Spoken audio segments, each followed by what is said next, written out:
ایک سوال یہ ہے کہ ایک عورت کے پاس زیور ہے، سونے کا چاندی کا زیور ہے، اور اتنا زیور ہے جس میں زکوٰۃ واجب ہوتی ہے، اور اس کا شوہر فوت ہو گیا، عورت کے پاس کوئی ذریعے معاش نہیں ہے، تو کیا اس پر زکوٰۃ فرض ہوگی؟ سمجھے سوال؟ ایک عورت کے پاس زیور ہے سونے چاندی کا، اتنا زیور ہے جس پر زکوٰۃ واجب ہو، شوہر ہوتا تو شوہر کھلاتا پلاتا، لیکن شوہر کا انتقال ہو گیا، اب اس کے پاس ذریعے معاش نہیں ہے، تو یہ جو اس کے پاس زیور ہے اس پر زکوٰۃ واجب ہوگی یا نہیں؟ جواب یہ ہے کہ زکوٰۃ واجب ہوگی، ان زیوروں میں زکوٰۃ واجب ہوگی۔ رہا ہے کہ وہ کھائے گی پیے گی، کیا کھائے گی پیے گی؟ کھائے گی پیے گی، یا تو شوہر سے میراث ملی ہے وہ کھائے گی، مہر ملی ہے وہ کھائے گی، زکوٰۃ یہ جو زیور ہیں بیچ کر کاروبار کرے گی وہ کھائے گی، یا زیور ہی کھائے گی؟ تو زیور کھائے گی تو تھوڑا سا زکوٰۃ بھی دے گی، کیا فرق پڑتا ہے؟ اور یہاں تو یہ خواہ کا مسئلہ ہے، وہ حکومت کا ویلفیئر کہاں گیا؟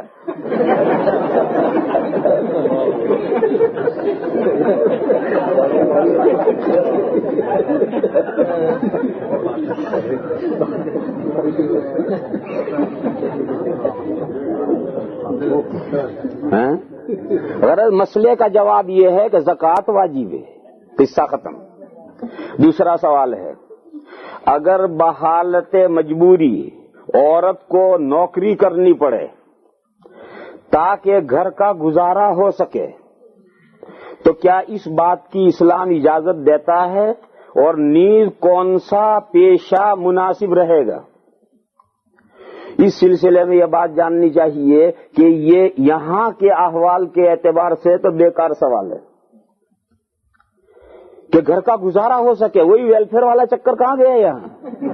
اس لیے یہاں کے اعتبار سے تو بیکار سوال ہے کہ ایک عورت مجبور ہے، کوئی گزارے کی شکل ہی نہیں، اس لیے اسے کام کرنا ہے، یا تو جو کام نہیں کرتے وہ مزے میں ہیں، کام کرنے والے بیچارے پریشان ہیں۔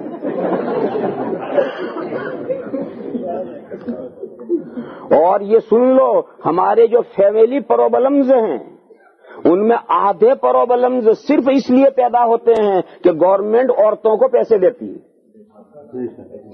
اس لیے یہ فیملی پرابلمز سارے پیدا ہوتے ہیں، اس لیے یہاں کے تعلق کے اعتبار سے تو بیکار سوال ہے، لیکن دنیا کے اعتبار سے یہ سوال معنی رکھتا ہے۔ ہمارے ہندوستان کے اعتبار سے اس سوال کو لے لو کہ ہندوستان میں ایک عورت ہے، اس کے پاس گزارے کا کوئی ذریعہ نہیں ہے، بیوہ ہو گئی ہے یا کوئی دوسری وجہ ہے، اس کا کوئی سرپرست نہیں ہے، اس پر کوئی خرچ کرنے والا نہیں ہے، تو وہ کاروبار کر سکتی ہے؟ بے شک کر سکتی ہے۔ کون سا کاروبار کرے گی؟ وہ کاروبار کرے گی جس میں پردے کے ساتھ عزت و آبرو کو محفوظ رکھ کر وہ جو بھی کاروبار کر سکتی وہ کاروبار کرے گی۔ مثلاً گھر میں بیٹھ کر کے سینے پیرونے کا کاروبار کرے گی، گھر میں بیٹھ کر سینے پیرونے کا کاروبار کرے گی، گھر میں بیٹھ کر سلائی کرے گی، اپنے پردے کے ساتھ گھر میں بیٹھی سلائی کر رہی، اپنا پیسہ پیدا کر رہی، کھا رہی۔ بلکہ اس سے پہلے کھیت ویت ہے اپنے کھیت میں چلی جائے گی، کھیت میں کام کرے گی، کھیت میں پردے کے ساتھ کام کرے۔ ہماری یہاں دیوبند میں یعنی مغربی پہ ویسٹ یو پی میں عورتیں ایسی بہت غریب عورتیں ہوتی ہیں تو اچھے گھرانوں کے یہاں جا کر کھانا پکاتی ہیں، برتن دھوتی ہیں، جھاڑو لگاتی ہیں، اور کوئی بے پردگی نہیں۔ جب وہ کام کرنے والی عورت میرے گھر میں آئے گی میں گھر میں نہیں جاؤں گا، وہ محلے کی عورت جو کام کرنے والی گھر میں آئے گی برتن دھونے، میں اپنی بیٹھک میں بیٹھوں گا، وہ اندر جھاڑو لگائے گی، برتن دھوئے گی گھر کی عورتوں کے ساتھ۔ وہ مسلمان عورت ہی محلے کی ہے، وہ آ کر ہمارے گھر میں کام کرے گی اور مہینے کی ہم اسے تنخواہ دیتے ہیں۔ ہمارے گھر میں گیہوں صاف کرنے محلے کی کسی غریب عورت کو بلا لیا اور گھر میں بیٹھ کر گیہوں پھٹک دے گی اور اس کے 10 روپے ایک بوری پر ہم دے دیں گے اسے۔ تو بے شمار کام ہیں جو پردے کے ساتھ عزت و آبرو کو محفوظ رکھنے کے ساتھ کیے جا سکتے ہیں، اور وہ سارے کام عورت کرے گی۔ عورت کو شریعت نے کام کرنے سے منع نہیں کیا۔ ہاں وہ کام جس میں احکام شرع کی خلاف ورزی ہو، جس میں نہ پردہ ہو، نہ عزت و آبرو کی حفاظت ہو، اجنبی لوگوں کے سامنے ہو، دکانوں پر شاپوں پر جا کر سیلز مینی ہو، وہاں جا کر فروختگی ہو، ظاہر ہے کہ اسلام میں ان نوکریوں کی کوئی گنجائش نہیں ہے۔ اور ایک مسئلہ اور سمجھ لو، یہ جو ہماری بہنیں ہیں جن کو اس ملک میں یا امریکہ میں یا برٹش میں کام کرنا پڑتا ہے، یعنی جاب کرنا پڑتا ہے، اس میں کچھ عورتیں تو ہو سکتا ہے مجبوری سے جاب کرتی ہوں، ورنہ زیادہ تر عورتیں شوق میں جاب کرتی ہیں۔ بہت سے مرد چاہتے ہیں کہ ان کی بیوی ان کی بیٹیاں جاب نہ کریں، مگر وہ نہیں مانتی، وہ جاب کرنے جاتی، ان کو مزہ آتا ہے جاب کرنے میں، تو مجبوری میں نہیں کرتی، شوق میں کرتی ہے۔ ورنہ اس ملک کے اندر تو گزارا نہ ہونے کا مسئلہ ہی نہیں، پھر جاب کا سوال ہی نہیں۔ اس لیے اس مسئلے کو اچھی طرح سے سمجھ لو، اور جب اس مسئلے کو سمجھو ہو تو ایک مسئلہ اور سمجھو۔ یہ جو مسئلہ ہے کہ عورت کے لیے گزارے کی شکل نہیں، یہ مسئلہ بول دینا تو بہت آسان ہے، باقی اسلام کا جو پورا نظام ہے، سسٹم ہے، اگر اس سسٹم کو پورا سمجھو تو اسلام میں یہ سوال ہی نہیں ہے کہ کسی عورت کے لیے گزارے کی شکل نہیں۔ ہم اپنا سسٹم بگاڑ لیں تو اس کا علاج کسی کے پاس کیا ہے؟ اب اسے سمجھو تو یہ مسئلہ بہت سمجھنے کا ہے۔ اسلام میں نصاب دو ہیں، ایک نصاب وہ ہے جو قدرت میسرہ والا نصاب کہلاتا ہے، جس شخص کے پاس یہ نصاب ہو اس پر زکوٰۃ واجب ہے، زکوٰۃ نکال کر دوسروں کو زکوٰۃ دینا واجب ہے۔ اور ایک نصاب اس کے علاوہ ایک دوسرا نصاب ہے جو قدرت ممکنہ والا نصاب کہلاتا ہے، اور وہ جس کے پاس نصاب ہو اس پر 5 چیزیں واجب ہیں، اور قدرت میسرہ والا اس کے اوپر یہ 5 چیزیں تو ہے ہی، اس کے ساتھ 6ٹھی چیز زکوٰۃ بھی ہے۔ یہ نصاب کیسے بنتے ہیں اسے سنو۔ اگر گولڈ ہے تو 7.5 تولہ گولڈ، 7.5 تولہ یعنی 87 گرام، 87 گرام .50، 87 گرام .50 یعنی 87.5 گرام، یہ سونے کا نصاب ہے۔ یہ کب ہے؟ جبکہ کسی مرد یا عورت کے پاس میں صرف سونا ہو، تو جب اتنا سونا ہوگا زکوٰۃ واجب ہوگی، اس سے کم پر زکوٰۃ واجب نہیں ہوگی۔ اور اگر کسی مرد یا عورت کے پاس میں صرف چاندی ہے تو اس کا نصاب ہے 52.5 تولہ چاندی، یعنی 112 گرام۔ استغفر اللہ، 612 گرام، غلطی ہو گئی تھی، 112 نہیں، 612 گرام چاندی۔ تو اگر اس کے پاس میں 612 گرام چاندی ہے تو زکوٰۃ واجب ہوگی، اس سے کم ہے واجب نہیں ہوگی۔ یہ کب ہے؟ جبکہ صرف چاندی ہو۔ اور اگر کسی کے پاس میں کرنسی ہے تو کرنسی کی قیمت سونے چاندی کے نصاب کے ساتھ قیمت دیکھی جائے گی، اور جس کی قیمت کم ہوگی اس کے ساتھ اکول کر کے اتنی کرنسی میں زکوٰۃ واجب ہوگی۔ ظاہر ہے کہ 87.5 تولہ 87.5 گرام گولڈ، اس کی تو قیمت بہت ہوتی ہے، اور 612 گرام سلور، اس کی قیمت کم ہوتی ہے۔ تو 612 گرام سلور کے جتنے ڈالر بنتے ہیں اتنے ڈالر کسی کی ملکیت میں ہیں تو زکوٰۃ واجب ہے۔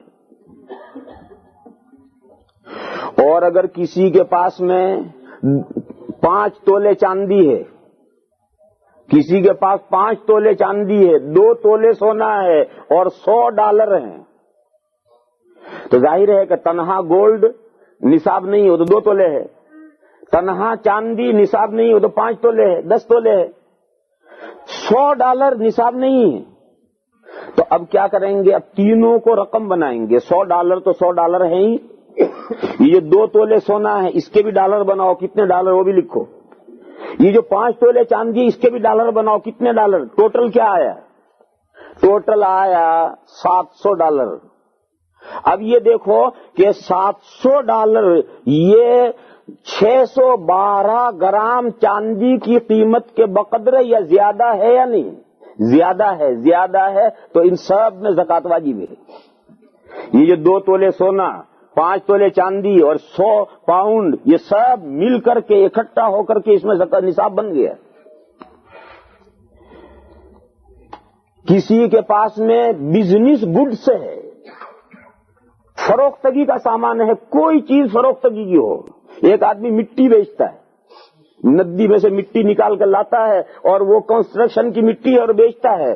اس مٹی کی قیمت کے اندر بھی زکوٰۃ واجب ہے. جو بھی تجارت کے لیے جو بھی گڈس ہے، سامان ہے، ان سب میں زکوٰۃ واجب ہے. اور یہ 4 چیزیں ایک کیٹیگری کی ہیں. یہ 4 چیزیں ایک کیٹیگری کی ہیں. 4 چیزیں کیا؟ گولڈ، سلور، کرنسی اور تجارت کا کوئی بھی سامان. یہ چاروں ایک ہی کیٹیگری کی ہیں. لہذا ان چاروں کو ملا کر کے نصاب بنایا جائے گا. ہاں کسی کے پاس اونلی گولڈ ہو تو پھر گولڈ والا نصاب بنے گا. کسی کے پاس میں صرف چاندی ہو تو چاندی والا نصاب بنے گا. لیکن اگر یہ 4 میں سے کچھ اس میں سے، کچھ اس میں سے، کچھ اس میں سے، کچھ اس میں سے ہے تو پھر سب کی قیمت لگا کر کرنسی بنائیں گے. اور کرنسی بنا کر کے چاندی کے نصاب کی قیمت کے بقدر چاندی ہو جائے تو زکوٰۃ واجب ہے. ایک. دوسرا ہے مویشی. مویشی ہیں اونٹ، گائیں اور بھینسیں، یہ ایک کیٹیگری ہے. گائیں اور بھینسیں ایک کیٹیگری ہے. اور بھیڑ بکری یہ ایک کیٹیگری ہے. یہ 3 زکوٰۃ کے مال ہیں اور تینوں کی کیٹیگریاں الگ الگ ہیں اور نصاب الگ ہے. اونٹوں کا نصاب ہے 5 اونٹ. 5 اونٹ ہوں گے زکوٰۃ آئے گی، اس سے کم میں نہیں. گایوں بھینسوں کا نصاب ہے 30 ہوں گے زکوٰۃ آئے گی، اس سے کم میں نہیں. بکریوں اور بھیڑوں کا نصاب ہے 40، اس سے کم میں زکوٰۃ نہیں. 40 ہوں گے تو نصاب آئے گا. اور اگر کسی کے پاس میں 3 اونٹ ہیں، 15 گائیں ہیں، 20 بکریاں ہیں، کوئی زکوٰۃ نہیں. ان اونٹوں کو گایوں کے ساتھ اور بکریوں کو سب کو ملا کر قیمت نہیں کریں گے. یہ الگ الگ کیٹیگریاں ہیں. اونٹ الگ کیٹیگری ہے، گائے بھینس الگ کیٹیگری ہے اور بکریاں اور بھیڑیں الگ کیٹیگری ہیں اور ان کا الگ الگ نصاب ہے. ایک کے پاس میں 2 تولے سونا ہے اور 25 بکریاں ہیں، ان کو آپس میں نہیں ملائیں گے. یہ 2 تولے سونا الگ کیٹیگری ہے اور 25 بکریاں الگ کیٹیگری ہے. کسی کے پاس میں $200 ہیں اور 3 اونٹ ہیں تو ان ڈالروں کو اونٹوں کے ساتھ نہیں ملائیں گے. یہ اونٹ الگ کیٹیگری ہے، ڈالر الگ کیٹیگری ہے. اور یہ جو مویشی ہیں جانور، ان میں زکوٰۃ واجب ہونے کے لیے 2 شرطیں ہیں. ایک شرط یہ ہے کہ وہ سائمہ ہوں یعنی پورا سال یا سال کا زیادہ حصہ. اگر جانوروں کو کھیت میں گھاس اگا کر کے وہ لا کر کھلانی پڑتی ہے، ان جانوروں میں زکوٰۃ نہیں چاہے کتنے ہوں. مارکیٹ میں سے گھاس خرید کر لا کر کھلانی پڑتی ہے، ان میں زکوٰۃ نہیں ہے چاہے کتنے ہوں. پورا سال یا 6 مہینے سے زیادہ وہ جانور سرکاری جو گھاس ہے، جنگلی گھاس، گورنمنٹ کی جو زمین پڑی ہے اس میں جو گھاس ہے، درخت اور پتے ہیں، وہ کھا کر اپنا گزارا کرتے ہوں تو زکوٰۃ آئے گی. دوسرا کیا ہے؟ دوسرا یہ ہے کہ وہ دودھ یا نسل کے لیے جانور ہوں، کام کاج کے لیے نہ ہوں. اگر بیل ہیں کھیت میں چلانے کے لیے، ہل چلانے کے لیے، ان میں کوئی زکوٰۃ نہیں. اونٹ ہیں گاڑیوں میں چلانے کے لیے، ان میں کوئی زکوٰۃ نہیں. وہ جانور دودھ اور نسل کے ریوڑ پال رکھا ہے، اس ریوڑ کا دودھ لے رہے ہیں، دودھ بیچتے ہیں، اور جو بچے ہوتے ہیں وہ بچے بڑھتے ہیں وہ بیچتے ہیں. تو دودھ اور نسل کے لیے وہ جانور پالے گئے ہوں تو ان میں زکوٰۃ آئے گی. اور اگر مزدوری کرنے کے لیے، ہل میں چلانے کے لیے، گھوڑا گاڑی میں چلانے کے لیے، بیل گاڑی میں، اونٹ گاڑی میں چلانے کے لیے، سواری کے لیے، کام کاج کے لیے جانور ہیں، ان میں کوئی زکات نہیں. تو یہ ہوئے 4 نصاب ہوئے، ایک اونٹوں کا نصاب، ایک گائے بھینسوں کا نصاب، ایک بھیڑ بکریوں کا نصاب، اور ایک سونے کا نصاب، چاندی کا نصاب. یہ 5 نصاب ہوئے. اور ایک نصاب کھچڑا نصاب ہوا، وہ ہے سونا، چاندی، اموال تجارت کا کوئی بھی سامان اور کرنسی، یہ سب ملا کر کے نصاب ہوا. یہ جتنے میں نے نصاب گنائے، ان نصابوں کا نام ہے قدرت میسرہ والا نصاب. اور جس آدمی کے پاس یہ نصاب ہو اس پر 6 چیزیں واجب ہیں. بس اسے الگ یاد رکھو. ایک دوسرا نصاب ہے، یہ جتنے میں نے نصاب گنائے اس کے علاوہ چیزیں، یہ جتنی میں نے چیزیں گنائی یہ کسی کے پاس نہیں ہے، لیکن اس کے علاوہ اس کے پاس میں پراپرٹی ہے، سامان ہے، مکان ہے، مکان کے اندر سامان ہے. تو وہاں ایک قاعدہ ہے کہ انسان کی بنیادی ضرورتیں، جو انسان کی بنیادی ضرورتیں وہ ایک طرف کرو، اس کا ایکسپشن کرو، اسے نہیں گنیں گے. بنیادی ضرورتوں سے زائد جو بھی چیز ہے وہ نصاب میں گنی جائے گی. ایک آدمی کے پاس زمین ہے 50 بیگھے، اس کی فیملی کے گزارے کے لیے کتنے بیگھے چاہیے، کتنے بیگھے کی آمدنی سے اس کا فیملی کا گزارا ہوگا. 30 بیگھے اس کے پاس ہوں تو اس کی آمدنی سے اس کی جو بھی فیملی ہے اس کا گزارا بہترین ہو سکتا ہے. تو یہ جو 20 بیگھے زائد زمین ہے وہ بھی قیمت لگ کر کے وہ بھی نصاب میں شمار کی جائے گی. ایک آدمی کے پاس یا ایک عورت کے پاس میں کپڑے ہیں، اس کو روزمرہ کی ضرورتوں کے پہننے کے لیے کتنے کپڑے چاہیے. ہمارے ہندوستان میں تو مرد کو 3 جوڑی چاہیے، عورت کو ہم 5 جوڑی کہتے ہیں. 5 جوڑ عورت کے پاس، ہندوستان کے لیے 5 جوڑ عورت کے لیے ضرورت کے کپڑے ہیں، مرد کے لیے 3 جوڑ کپڑے ضرورت کے. آپ کا یہ ملک ٹھاٹھ والا ملک ہے تو تھوڑا سا بڑھا دو، اس کا دگنا کر دو، بہت زیادہ تگنا چوگنا مت کیجیے. 3 جوڑ کے 6 جوڑ بنا اجازت دے دو، عورت کو 5 جوڑ کے 10 جوڑ دے دو. اس سے زائد اگر اس کے پاس میں کپڑے ہیں، سلے ہوئے ہوں یا بغیر سلے ہوئے ہوں، وہ سب کپڑے نصاب میں لگیں گے. ہمارے گھر میں برتن ہے، ان گھر میں جو برتن ہیں ان میں سے کتنے برتن گھر کی ضرورت کے لیے چاہیے، فلاں فلاں فلاں یہ اتنے برتن چاہیے. اور یہ زائد ساری کی ساری جو یہ بڑھائی بھری پڑی ہے، یہ تو بیکار ہیں، کچھ تو شادی میں آئے ہیں، کچھ گفٹ میں آئے ہیں، کچھ ایسے اکٹھا ہو گئے ہیں، یہ سب نصاب میں لگیں گے. یہ ہمارے ہندوستان میں ہوتے ہیں، یہاں تو ہے ہی نہیں ایسے برتن، کیوں رکھنے کی جگہ ہی نہیں. یہاں مکانوں میں رکھنے کی جگہ ہی نہیں. باقی ہندوستان میں پورا مکان کا مکان برتنوں سے بھرا پڑا ہے، اور کہیں 5-5 10-10 سال تک برتن کو استعمال نہیں کرنا پڑتا. یہ جو جتنے زائد برتن ہیں یہ سب نصاب میں لگیں گے. ہمارے پاس مکان ہیں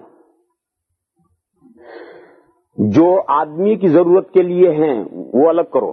ایک مکان ہمارے رہنے کے لیے چاہیے، ایک مکان ہمارے ڈنگروں اور جانوروں کے لیے چاہیے، ایک مکان ہمارے مہمانوں کے لیے آتے ہم نے خالی چھوڑ رکھا ہے، چلو اسے الگ کرو.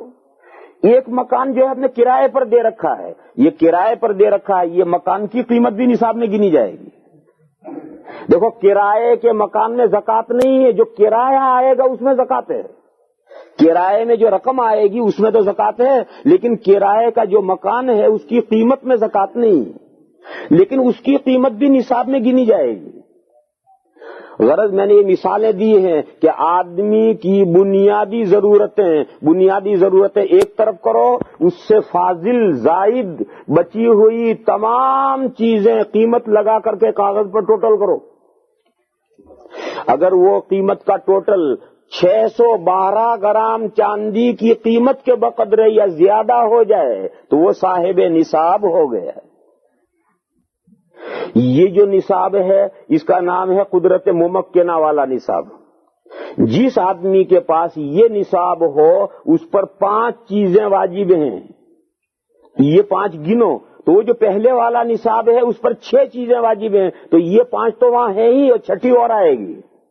اس پر 5 چیزیں واجب ہیں, یہ گنو اچھی طرح سے. نمبر 1, ایسا نصاب جس کے پاس ہے اس کے اوپر صدقہ فطر واجب ہے. یہ نہیں ہے کہ صدقہ فطر جس پر زکوٰۃ واجب ہو وہی صدقہ فطر واجب نہیں. یہ جو دوسرا نصاب چھوٹا نصاب کہتے ہیں وہ بڑا نصاب ہے, یہ چھوٹا نصاب ہے.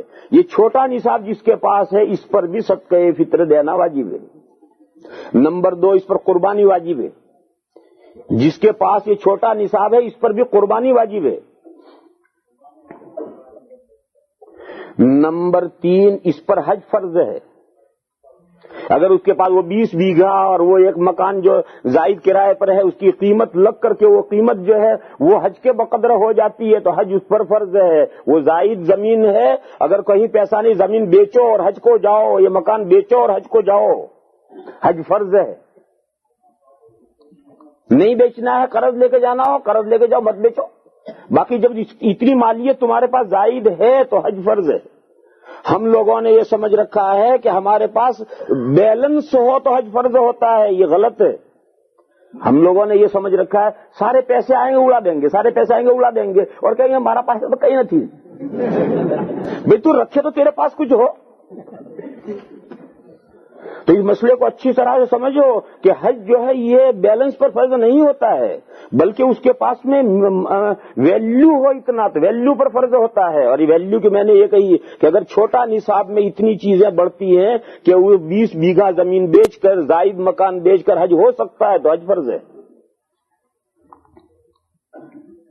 تیسری چیز ہے ایسا آدمی زکوٰۃ لینا جائز نہیں ہے. یہ زکوٰۃ لے گا اس کو زکوٰۃ لینا حرام ہے اس کے لیے. جس کے پاس یہ چھوٹا نصاب ہے یہ زکوٰۃ لینا اس کے لیے حرام ہے. کسی سے سوال کرے مانگے کہ میں غریب ہوں مجھے زکوٰۃ دو, غلط کہہ رہا, تو غریب کہاں ہے, تو چھوٹا نصاب رکھتا ہے. لہذا اس کا زکوٰۃ کا سوال کرنا حرام ہے اور ایسے آدمی کو زکوٰۃ دو گے زکوٰۃ ادا نہیں ہوگی.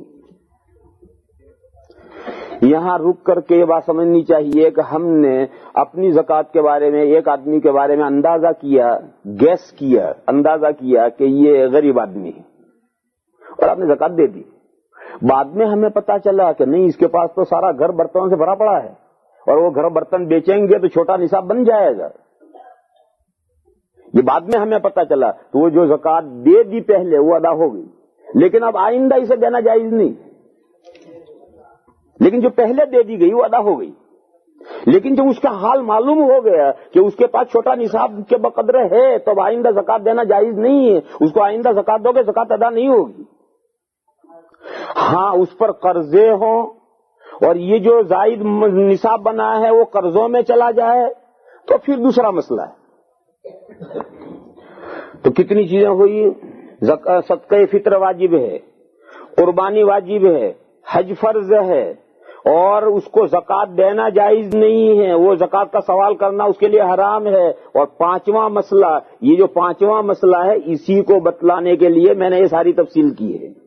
5واں مسئلہ یہ ہے کہ ددھیالی خاندان میں اور ننیالی خاندان میں, جس کو اردو میں ناتا کہتے ہیں, یعنی جن سے انسان پیدا ہوا ہے, اس میں سے کون نکل گیا, سسرال نکل گیا, دودھ کے رشتے نکل گئے. لیکن ددھیال اور ننیال یہ دونوں اردو میں ناتا کہتے ہیں اسے. یہ جو ددھیال اور ننیال ہے, اس ددھیال اور ننیال میں اگر کوئی مرد یا کوئی عورت اس حال میں ہے کہ وہ کما کر اپنا گزارا نہیں کر سکتا تو اس کا خرچہ اس آدمی پر واجب ہے. یہ مسئلہ کوئی نہیں جانتا.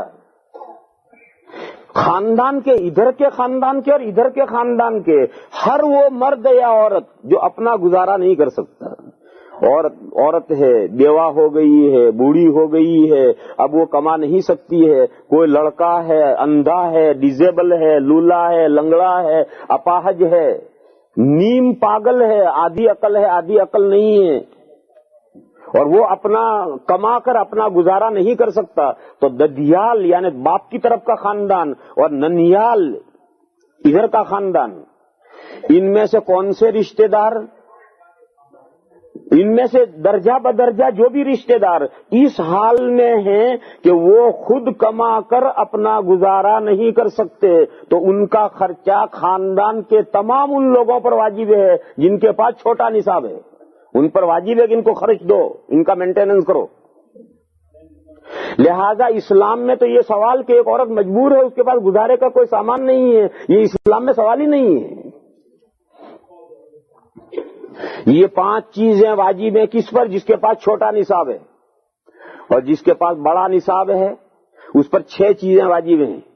یہ 5 چیزیں تو اس پر ہیں ہی، اور 6ٹھی چیز اس پر یہ ہے کہ اپنے مال میں سے زکوٰۃ نکال کر غریبوں کو دے۔ زکوٰۃ نکالنا واجب ہے، یہ 6ٹھی چیز اس پر آئی۔ تو بڑے نصاب والے پر 6 چیزیں واجب ہیں، چھوٹے نصاب والے پر 5 چیزیں واجب ہیں۔ پھر اگر مان لو کہ ایک مرد یا ایک عورت ایسی ہیں کہ جو ڈیزیبل ہے، بوڑھے ہیں، بیوہ ہیں، کوئی ان کی گزارے کی شکل نہیں ہے، تو پھر ان کا مینٹیننس گورنمنٹ کے ذمے ہے۔ ان ایسے تمام معاشرے کے ایسے کمزور افراد کا سب کا خرچہ حکومت کے ذمے ہے، بیت المال سے ان کو، ویلفیئر سے ان کو ملے گا۔ اور یہ جو یورپ کی حکومتوں نے ویلفیئر ہیلپ والی جو شکلیں لی وہ سب اسلام کی تھی اور ہماری تھی، اسلام کی تھی، اور ہم بھول گئے، ہماری حکومتیں سب بھول گئی اور پرائے اسے لے کر اس پر عمل کرنے لگے، اور ہماری چیز ہمارے یہاں کوئی نہیں جانتا، دوسرے لے گئے۔ یہ تو اسلام کی تعلیمات تھی۔ حضرت فاروق اعظم رضی اللہ تعالی عنہ سے پہلے، حضرت فاروق اعظم رضی اللہ تعالی عنہ سے پہلے تو اس حکومت اتنی کمزور تھی کہ حکومت چلانا ہی مشکل تھا۔ حضور کے زمانے کے احوال آپ جانتے ہیں، حضور کے بعد حضرت ابوبکر کے احوال بھی آپ جانتے ہیں، مگر حضرت عمر کی جب حکومت آئی اور ملک بہت بڑا فتح ہوا اور مال غنیمت آیا اور پیسے آئے ہیں، تو ایک موقع پر حضرت عمر رضی اللہ تعالی عنہ نے یہ فرمایا ہے کہ اگر میں 1 سال اور زندہ رہا تو میں ایسا نظام فٹ کر کے جاؤں گا کہ کوئی معاشرے کا کمزور انسان عمر کے علاوہ کسی کا محتاج نہیں رہے گا۔ مگر حضرت کو 1 سال اور زندہ رہنے کا موقع ہی نہیں ملا۔ پتہ نہیں حضرت کے ذہن میں کیا پلان تھا۔ یہ فرمایا کہ 1 سال مجھے موقع مل جائے زندہ رہنے کا تو ایسا نظام بنا کر جاؤں کہ عمر کے علاوہ معاشرے کا کوئی کمزور، عمر کے علاوہ کسی کا محتاج ہی نہ رہے۔ تو ایسے تمام افراد کا حکومت کے بیت المال میں حق ہے، یہی وہ ویلفیئر ہے، یہی وہ اسلامی سسٹم اور نظام ہے جو ہم اسلام کی دین تھی دنیا کو۔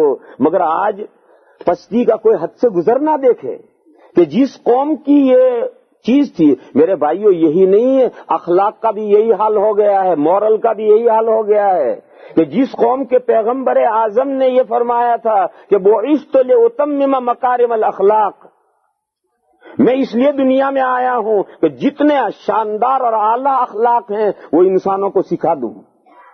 اس انسانوں کی قوم کا، امت کا کیا حال ہے؟ ذرا سعودیہ میں ایک مرتبہ عمرے اور حج کر جا کر دیکھو کتنا پریشان کریں گے، اور یورپ میں کسی ملک میں اترو، امریکہ کے کسی ملک میں اترو، کوئی پرابلم نہیں ہے، نہایت سہولت سے 10 منٹ میں آپ باہر امیگریشن سے باہر آ جائیے، کوئی پریشان نہیں ہے۔ اور سعودیہ میں اتریے آپ عمرے کے لیے 4 گھنٹے تک کمرے میں بند کر دیں گے، نام ہی نہیں لیں گے۔ اور میں 10 مرتبہ گیا ہوں اور ہر مرتبہ یہ سوچتا ہوں کہ اگر یہاں مکہ اور مدینہ نہ ہوتے تو اس ملک میں کبھی قدم نہ رکھتا۔ اتنا پریشان، میں 10 مرتبہ جا کر اتنا پریشان ہوتا ہوں، کوئی بات سمجھنے کا نام ہی نہیں، عقل نام کی کوئی چیز ہی نہیں رہی ان کے پاس۔ تو مورل ہمارا کہاں چلا گیا؟ ہم کس نبی کی امت تھے اور ہمیں کیا مورل ہمارے حضور دے کر گئے تھے؟ ہمارے یہاں اخلاق کا جنازہ نکل گیا، وہ اخلاق پرائے نے لے لیے، ہماری جولی خالی ہو گئی۔ اسی طرح سے یہ ویلفیئر سسٹم، یہ تو اسلام کی دین تھی دنیا کو۔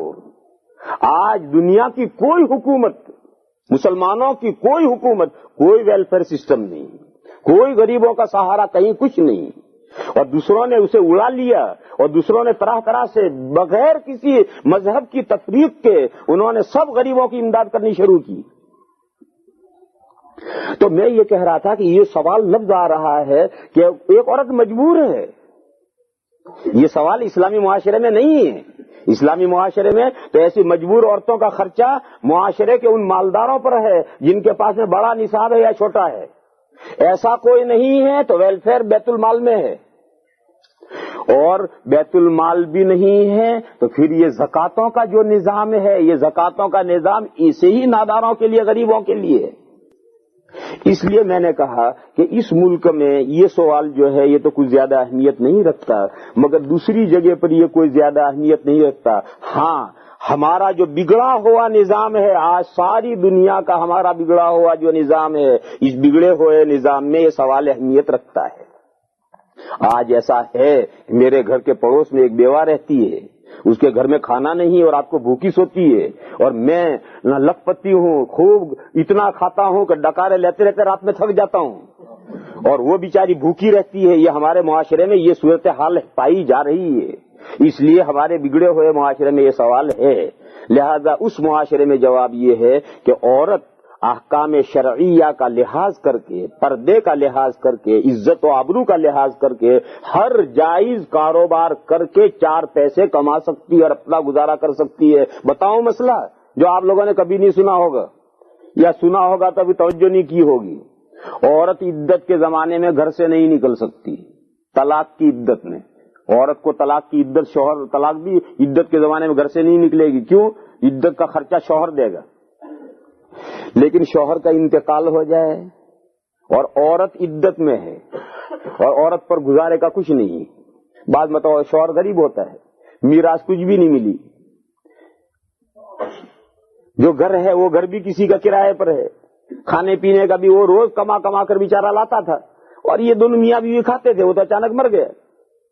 یہ جو وفات کی عدت میں بیٹھی ہوئی ہے، اگر اس کے گزارے کا کوئی ذریعہ نہ ہو تو شریعت نے اجازت دی ہے کہ دن میں نکلے اور کمائے۔ کسی کا نوکری کرتی ہو، برتن دھوتی ہو، آٹا پیستی ہو، جھاڑو لگاتی ہو، وہاں جائے اپنا گزارا کرے۔ اس کا کھیت ویت ہو، کھیت میں جائے کام کرے۔ رات میں اس گھر میں آ جانا ضروری ہے، صبح سے شام تک دن کے اندر عدت کی حالت میں وہ کام کاج کے لیے جا سکتی ہے۔ یہاں تک شریعت نے اجازت دی ہے۔ کیوں؟ اس عدت والی کا خرچہ کسی کے ذمہ نہیں ہے۔ اس عدت والی کا خرچہ جو اس کو شوہر سے میراث ملے گی، اس میراث میں سے اسے خرچ کرنا ہے۔ لیکن بعض مرتبہ ایسے حالات ہوتے ہیں کہ میراث کچھ نہیں آتی، تو اس مجبوری میں عدت میں شریعت نے کمانے کے لیے گھر سے نکلنے کی اجازت دی، لیکن عزت اڑانے کی اجازت نہیں دی، بے پردگی کی اجازت نہیں دی، عزت آبرو باختگی کی اجازت نہیں دی ہے۔ شریعت نے عورت کے لیے کاموں کا ایک سرکل مقرر کیا، ایک دائرہ مقرر کیا ہے کہ اپنی عزت، آبرو، پردہ، ناموس، ان سب چیزوں کی حفاظت کے ساتھ گھر کے اندر رہ کر جو کاروبار کر سکتی وہ ضرور کرے، گھر سے باہر جا کر کے بھی کر سکتی وہ ضرور کرے، لیکن جو صورتیں ان